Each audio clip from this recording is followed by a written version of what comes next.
ನೋಡಿ, ಪಡವಲಕಾಯಿ ಸಾರು ರೆಡಿ ಇದೆ. ಮಸಾಲೆ ಸಾರು.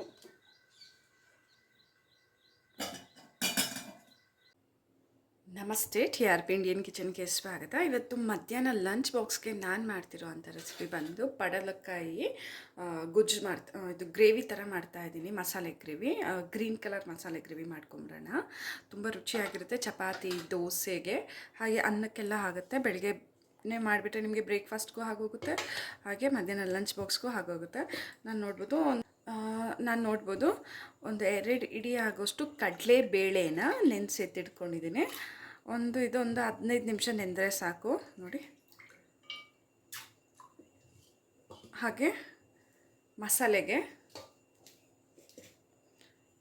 ಸ್ವಲ್ಪ ಕೊತ್ತಂಬರಿ ಸೊಪ್ಪು, ಖಾರಕ್ಕೆ ಎಷ್ಟು ಬೇಕೋ ಅಷ್ಟು ಹಸಿ ಮೆಣಸಿನ್ಕಾಯಿ, 2 ಈರುಳ್ಳಿ, ಹಾಗೆ ಒಂದು ಸ್ವಲ್ಪ ತೆಂಗಿನಕಾಯಿ, ಹಾಗೆ 2 ಟೊಮೆಟೊ. ಇದಿಷ್ಟನ್ನು ನಾವೇನು ಮಾಡಬೇಕಂದ್ರೆ ಈಗ ಮಿಕ್ಸಿ ಜಾರ್ನಲ್ಲಿ ಹಾಕಿ ರುಬ್ಕೊಂಡ್ಬಿಡಬೇಕು. ಆಯಿತಾ? ಇಷ್ಟು ಮಸಾಲೆ ರೆಡಿ ಮಾಡ್ಕೊಂಬಿಡೋಣ. ಈಗ ಮಸಾಲೆ ರುಬ್ಬಕ್ಕೆ ನಾನು ಎತ್ತಿಟ್ಕೊಂಡಿದ್ದೀನಂತ ತೆಂಗಿನಕಾಯಿನ ತುರ್ಕೊಂಡು ಆಗಿದೆ. ಮಸಾಲೆ ನುಣ್ಣಗಾಗುತ್ತೆ ಈ ರೀತಿ ತುರಿದು ಹಾಕೋದ್ರಿಂದ. ಹಾಗೆ ಟೊಮೆಟೊ, ಈರುಳ್ಳಿ, ಮೆಣಸಿನ್ಕಾಯಿ, ಕೊತ್ತಂಬರಿ ಸೊಪ್ಪು ಇಷ್ಟು ರೆಡಿ ಇದೆ ನೋಡಿ. ಈಗ ಇದನ್ನು ನಾನು ಮಿಕ್ಸಿ ಜಾರ್ಗೆ ಹಾಕ್ತಿದ್ದೀನಿ.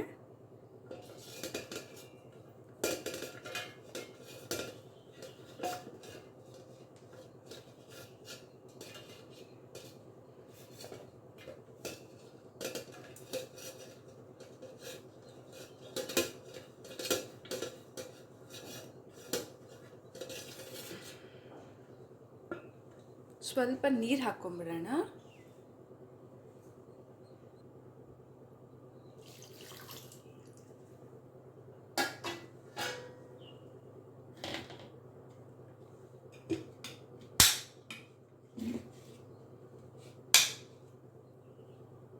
ಹಾಗೆ ಮಸಾಲೆ ರುಬ್ಬ ಆಯಿತು ಮಿಕ್ಸಿ ಜಾರಲ್ಲಿ. ಈಗ ಪಡವಲಕಾಯಿನ ಕಟ್ ಮಾಡ್ಕೊಂಬಿಡೋಣ. ಚಿಕ್ಕ ಚಿಕ್ಕ ಪೀಸಾಗಿ ಕಟ್ ಮಾಡಿದ್ರೆ ಆಯಿತು.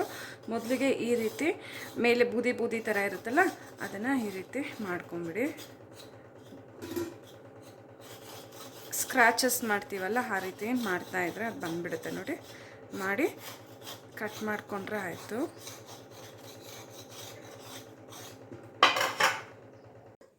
ಮಸಾಲೆ ಎಲ್ಲ ರುಬ್ಬಿ ಆಗಿದೆ, ಹಾಗೆ ಪಡವಲಕಾಯಿನೂ ಕಟ್ ಮಾಡ್ಕೊಂಡು ಆಗಿದೆ. ಈಗ ಕುಕ್ಕರ್ನ ಸ್ಟವ್ ಮೇಲೆ ಇಟ್ಟಿದ್ದೀನಿ.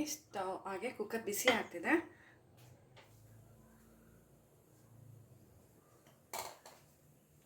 ಈಗ ಎಣ್ಣೆ ಹಾಕ್ಬಿಡೋಣ.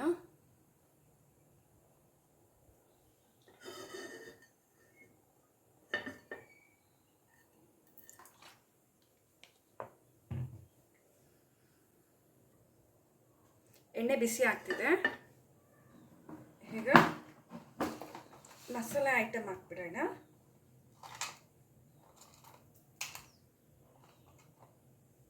ಒಂದು 3 ಲವಂಗ ಹಾಕ್ತಿದ್ದೀನಿ. ಹಾಗೆ ಒಂದು ಚಿಕ್ಕ ಪೀಸು ಚಕ್ಕೆ, ಅಷ್ಟೇ ಸಾಕು.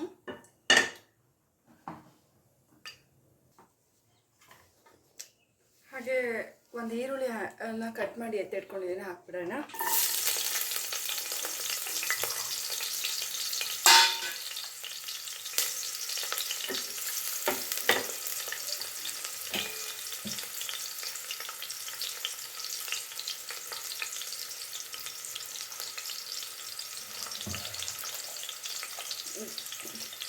ಈಗ ಪಡವಲಕಾಯಿ ಕಟ್ ಮಾಡಿ ಎತ್ತಿಟ್ಕೊಂಡಿರೋಂಥ ಪಡವಲಕಾಯಿನೂ ಹಾಕ್ತಿದ್ದೀನಿ.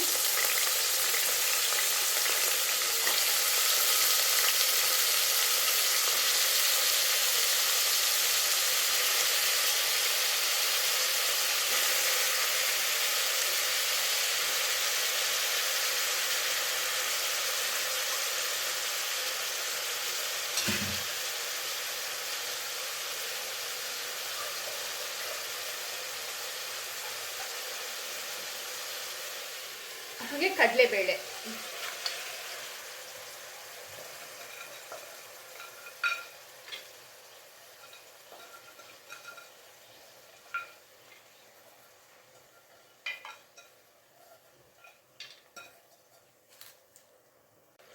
ಕಡಲೆಬೇಳೆ ಹಾಕಾಗಿದೆ. ಈಗ ಸ್ವಲ್ಪ ಅರಿಶಿನ ಹಾಕೋಣ. ಕಡಲೆಬೇಳೆ, ಕಡಲೆಬೇಳೆ, ಪಡವಲಕಾಯಿ, ಈರುಳ್ಳಿ ಎಲ್ಲ ಫ್ರೈ ಆಗ್ತಿದೆ. ಅದರಲ್ಲಿ ಒಂದು ಸ್ವಲ್ಪ ಅರಿಶಿನ ಹಾಕಿದ್ದೀನಿ.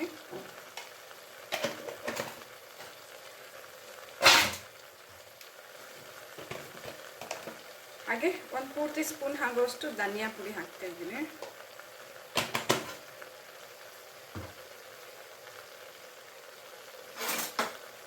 ಚೆನ್ನಾಗಿ ಮಿಕ್ಸ್ ಮಾಡಿಬಿಡೋಣ.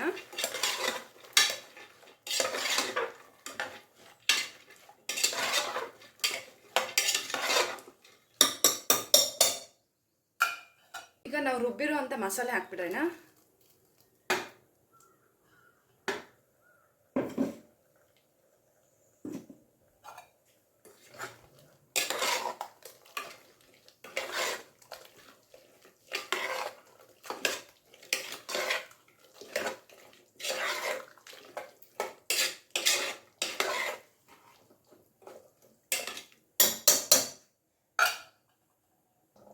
ಈಗ ಎಷ್ಟು ಬೇಕೋ ಅಷ್ಟು ನೀರನ್ನ ಹಾಕ್ಕೊಬಿಡಿ. ನಾನು ಮಿಕ್ಸಿ ಜಾರ್ನಲ್ಲೇ ನೀರು ಪೂರ್ತಿ ಹಾಕ್ಕೊತಿದ್ದೀನಿ ನೋಡಿ.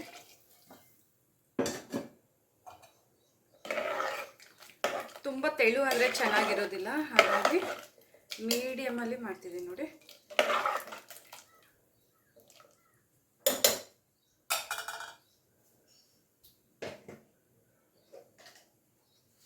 ಖಾರದ ಪುಡಿ ಏನು ಹಾಕ್ತಿಲ್ಲ, ಯಾಕಂದರೆ ಮೆಣಸಿನ್ಕಾಯಿನ ನಾವು ರುಬ್ಬೋದಕ್ಕೆ ಹಾಕಿದ್ದೀವಲ್ಲ, ಹಾಗಾಗಿ ಖಾರದ ಪುಡಿ ಏನು ಬೇಕಾಗೋದಿಲ್ಲ. ಖಾರಕ್ಕೆ ಬೇಕಿದ್ರೆ ನೀವು ಹಾಕ್ಕೋಬೋದು. ಹಾಗೆ ರುಚಿಗೆ ತಕ್ಕಷ್ಟು ಉಪ್ಪು.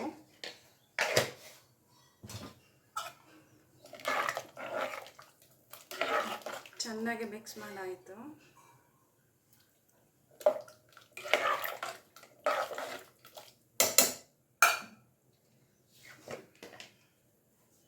ಸ್ವಲ್ಪ ಉಪ್ಪು ಕಮ್ಮಿ ಇದೆ, ಉಪ್ಪು ಹಾಕ್ತಿದ್ದೀನಿ.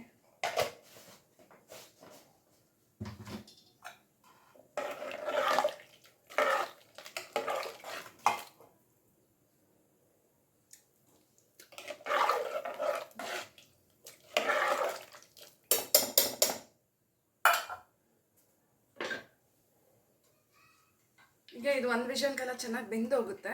ನಾವು ಕಡಲೆ ಬೇಳೆನ ನೆನೆಸಿದ್ವಲ್ಲ, ಹಾಗಾಗಿ ಬೇಗನೆ ಬೆಂದು ಹೋಗುತ್ತೆ.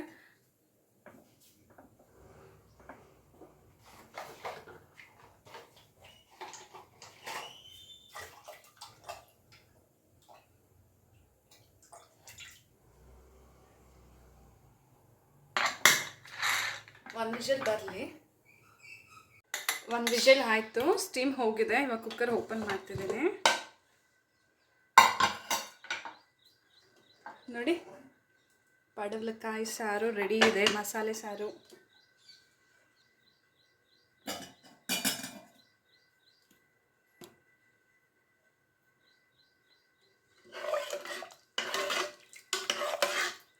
ಚೆನ್ನಾಗಿ ಬೆಂದಿದೆ ನೋಡಿ. ದೋಸೆಗೆ, ಇಡ್ಲಿಗೆ, ಅನ್ನಕ್ಕೆ ತುಂಬಾ ಚೆನ್ನಾಗಿರುತ್ತೆ.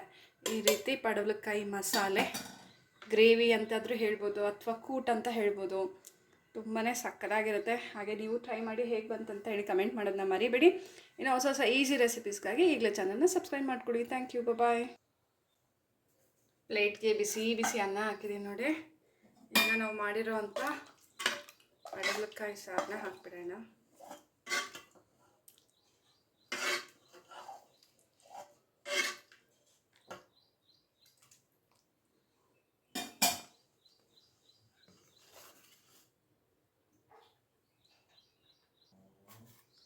ಈಗ ಮಧ್ಯಾಹ್ನ ಲಂಚ್ ಬಾಕ್ಸ್ಗೆ ಹಾಕ್ತಿದ್ದೀನಿ.